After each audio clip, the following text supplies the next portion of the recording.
Okay, let's kick things off with a pretty common, sometimes painful business question. Mhm. What happens when you sell something on credit, you deliver the goods or services, but then crickets? The customer just never pays up. It's a fundamental challenge, really, for almost any business that offers credit. Absolutely. And today we're going to unpack one specific way companies deal with these bad debts. It's called the direct write-off method. Right. Often seen as the simpler approach, Yeah, we're going to explore exactly how it works, walk through an example, talk about its which advantages. are mostly about simplicity. Mostly simplicity, yes. And crucially, we'll get into its significant limitations, especially when you talk about generally accepted accounting principles or GAAP. Our mission is basically to give you a shortcut to understanding this. Get you up to speed quickly. Before we dive deeper, though, just a quick reminder that this deep dive draws heavily from material provided by Farhat lectures. Great resource. Definitely. All the content, the examples, explanations, they're derived from the comprehensive accounting resources over at farhatlectures.com.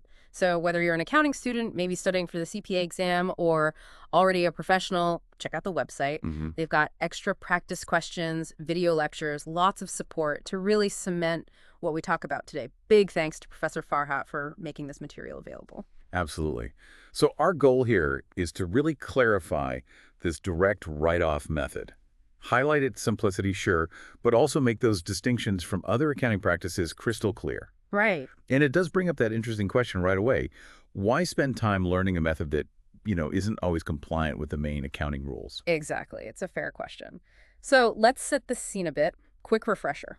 Accounts receivable, that's the money owed to a business by its customers, right? For stuff they've already received but haven't paid for yet. It represents a future cash inflow on the balance sheet, an asset. But the core problem we're tackling is that, unfortunately, some customers just won't pay. For all sorts of reasons. This lack of payment is what we need an accounting method for. And it's fascinating because, these uncollectible accounts, they're an inherent risk anytime you sell on credit.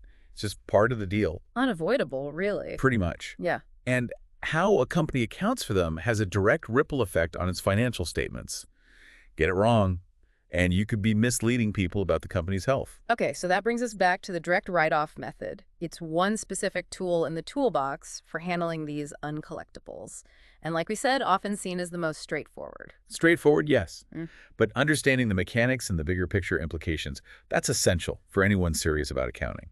It's foundational, even if it's not the main method you see in, say, large public companies. Okay, let's make it concrete. Walk through an example. Let's say March 15th. Our business sells $800 worth of goods to a customer, let's call him Alex Johnson, on credit, of course. So the initial journal entry is pretty standard, right? You'd debit accounts receivable, specifically Alex Johnson's account for $800. Increasing that asset. Exactly.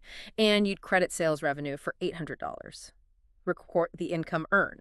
Standard accrual accounting.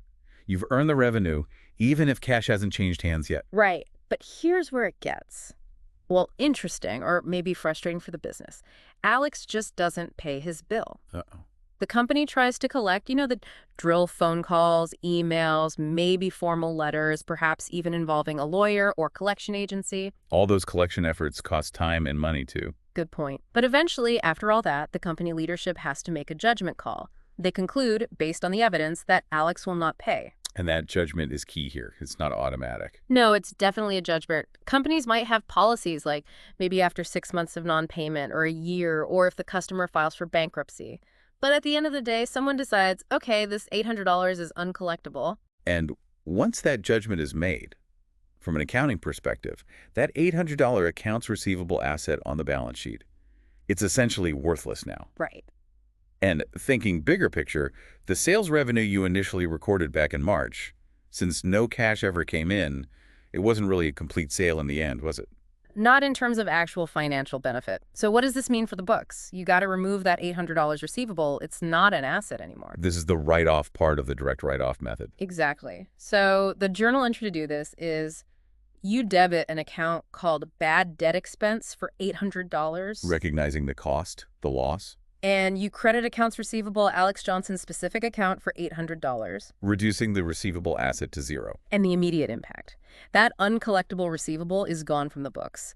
And you've recorded an expense that basically cancels out the revenue you initially recorded. It's like that March 15th sale, financially speaking, is now nullified. The expense hits the income statement in the period the write-off occurs. Okay, now, for a fun twist, what if Alex Johnson, months later, maybe January 10th of the next year, suddenly comes into some money, maybe he wins the lottery, or his own business finally takes off. Stranger things have happened. Right. And he decides, you know what? I should pay that $800 I owe. He sends a check. Do you take the money? Absolutely, you take the money. Cash is cash. Of course. But how do you account for it? You already wrote off his account. It's not on your books anymore. That's a great point. And a common trip-up area. You can't just debit cash and credit Yes. sales revenue again. No, you can't credit bad debt expense directly either, usually. So what do you do? You actually need to do a two-step process. First, you have to reinstate the account you previously wrote off, bring it back to life on the books. Okay, how? You basically reverse the write-off entry. Yeah. So you debit accounts receivable, Alex Johnson, for $800. Putting the asset back on the books momentarily. Exactly. Yeah. And you credit bad debt expense for $800. Reducing the expense you recorded earlier. Correct. Or sometimes companies credit an account like allowance for doubtful accounts if they use that system alongside. But in pure direct write-off, crediting bad debt expense makes sense conceptually. It reverses the initial hit. Okay, so step 1, reinstate the receivable. What's step 2? Step 2 is now straightforward. Record the cash receipt like any normal payment on an account. So debit cash for $800. Because you got the money. And credit accounts receivable, Alex Johnson, for $800. Wiping out the receivable that you just put back on the books. Got it. So 2 entries, reinstate, then record cash. Makes sense. It ensures everything is properly tracked. Precisely. You show the receivable existed, and then you show it was paid off with cash. Okay, we've seen how it works, how simple it seems, even the recovery process. But now, the big catch. The reason this method gets a lot of scrutiny. Here it comes. Despite its simplicity, the direct write-off method is not generally accepted accounting principles or GAAP-compliant. Ding, ding, ding. That's the critical point. This is huge for anyone needing GAAP-compliant financial statements, like public companies or those seeking certain types of loans or investment. And what's really fascinating from an accounting theory perspective is why. Why does it fail the GAAP test? It boils down to one core principle. The matching principle. Exactly, the matching principle. Can you give us a quick rundown on that? Sure. The matching principle is fundamental to accrual accounting. It basically states that you should recognize expenses in the same accounting period as the revenues those expenses help generate. Cause and effect within the same time frame. You got it. Yeah. Match the cost to the benefit in the same period. So think about our example. The sale to Alex Johnson happened on March 15th. Let's say that was in year 1. Okay, revenue recognized in year 1. Right. But maybe the company didn't give up and finally decide to write off the account until, say, February of year 2. Or even year 3 if they were really persistent or the amounts were small. So when does the bad debt expense get recorded under the direct write-off method? In year 2 or year 3, whenever the write-off actually happens. Exactly. So you have the revenue in year 1, but the expense directly related to that specific revenue doesn't show up until year 2 or 3. I see. The revenue and the expense are in different periods. That's the violation. The expense isn't matched with the revenue it relates to. This distorts the financial picture. Year 1's profit looks artificially high because it doesn't reflect the eventual cost of that sale. And year 2 or 3's profit looks artificially low because it includes an expense from a prior year's sale. Precisely. It messes up the income statement for both periods, and consequently, the balance sheet figures related to equity might not be accurate over time either. Comparability between periods suffers. Okay, that makes perfect sense why it wouldn't be GAAP. So if it's not GAAP, why on earth do we learn about it? And is it actually used anywhere? Good questions. Yeah. And the answer is yes, it is used, but in specific situations. And we learn it partly to understand why the GAAP method is needed. What's its main, perhaps only real advantage then? Simplicity. It is undeniably simple to apply.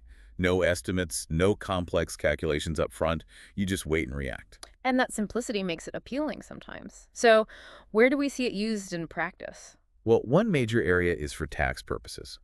Tax rules often allow, or even sometimes prefer, the direct write-off method for deducting bad debts. Tax accounting and financial accounting aren't always the same. Okay, so useful for filing taxes. What else? It's often used by small businesses, Hmm. especially those that maybe don't extend a lot of credit or whose bad debts are really, really infrequent and small. Like maybe a small contractor who mostly gets paid up front, but has one or two tiny invoices go bad each year. Exactly. Or businesses that sell primarily to very reliable customers, like, say, government agencies, where the risk of non-payment is extremely low. Makes sense. Less need for a complex system if bad debts are rare. There's also a concept called materiality in accounting. If the difference between using the direct write-off method and the GAAP-compliant method is tiny, immaterial, meaning it wouldn't influence a user's decision, then sometimes direct write-off might be tolerated even for financial reporting, though it's generally discouraged. Okay, so tax, very small and frequent bad debts, or immaterial differences, those are the niches. Pretty much. And understanding this method, its mechanics and its shortcomings, really sets the stage perfectly for understanding why we need the alternative. The JAP compliant method. Right. Which brings us to the allowance method. That's the approach that does comply with GAAP because it tackles the matching principle head-on by estimating bad debts up front. Ah, proactive versus reactive. That's a great way to put it.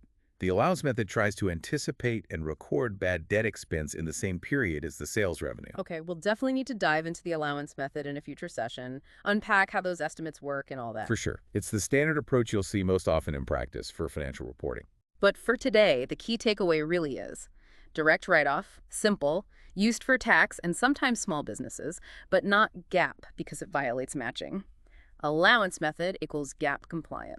Couldn't summarize it better. So, wrapping up, what does this all mean for you, our listener? The direct write-off method is simple, sure. It's practical for tax, maybe for a tiny business with almost no bad debts. But it waits. It reacts after the fact. Which, as we saw, clashes with that core accounting idea of matching revenues and expenses in the same period. Imagine that small business we mentioned. What if it suddenly grows, starts selling way more on credit, needs a bank loan, or wants to attract investors who demand proper GAAP financials? That simple method suddenly becomes a big problem. They might need to go back and restate things, which is costly and complex. Definitely. So this really sets up the need for that more proactive approach you mentioned, the allowance method. Which leads to maybe a final thought for you to consider. How does anticipating losses, even if it requires estimation, provide a potentially more accurate, more timely picture of a company's real financial health compared to waiting until you're absolutely certain the debt is bad? Yeah, think about that trade-off between the certainty of direct write-off, waiting until you know, versus the timeliness and matching of the allowance method, estimating upfront, which gives a better picture for decision-making. Something to mull over. Definitely something powerful to think about as you continue your accounting journey. And remember, for more practice, detailed videos on this and the allowance method, head over to farhatlectures.com. Great place to solidify your understanding. Thanks so much for joining us on this deep dive into the direct write-off method. Keep learning, keep asking questions. And we'll catch